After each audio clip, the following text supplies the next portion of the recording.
السلام عليكم الخوت، كنتم تكونوا بخير ومزيانين ووالديكم كلشي بخير وفرحانين مع الشغل كيف ديما الحمد لله.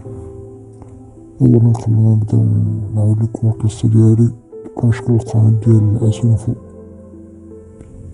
حيت عطاتني هاد الفرصة هادي باش نعاود على حياتي وكي كانت. انا عمري 84 عام. كنت لاباس عليه بزاف كاع، كنت كندور الفلوس صحيحة وبالليل ونهار كلشي مشى. نعاود لكم كلشي بالتفاصيل ان شاء الله. تزاديت ما كان عندي والو، كيف كان معروف شحال هادي تزاديت في العربية.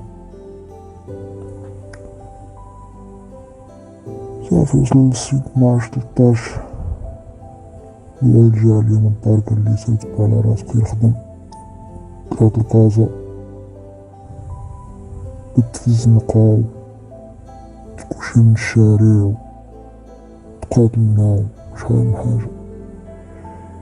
تعرفت على واحد السيد كان كيدخل السلعة من برا، سولتو قلتلو واش خاصك شي خدام، قالي يا مرحبا. دخلت الخدام معاه، كنا شي 7 دراري ولا 8 دراري كنا خدامين بخير. خدام عند العام الاول العام الثاني العام الثالث العام الرابع. وداك السيد الله يرحمو مات.